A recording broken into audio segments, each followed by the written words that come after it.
Peoples party کا یہ قافلہ پورا ملک سے گزرتے ہوئے اسلام آباد پہنچا تو ہم نے عدم اعتماد کا اعلان کیا، جمہوری ہتھیار اپنایا، پارلیمان میں جا کے حملہ کیا اور اس جمہوری طریقے سے اس غیر جمہوری سلیکٹڈ کو گھر بھیج دیا۔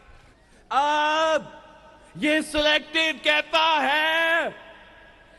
سلیکٹڈ کہتا ہے کہ یہ بیرونی سازش ہے۔ یہ بیرونی سازش نہیں، یہ ایک جمہوری عمل تھا۔ یہ بیرونی سازش نہیں، یہ جیالو کا جدوجہد تھا۔ یہ بیرونی سازش نہیں، یہ سیاسی کارکنوں کا فتح ہے۔ یہ بیرونی سازش نہیں، یہ پارلیمان کا، یہ آئین کا، یہ جمہوریت کا کامیابی ہے۔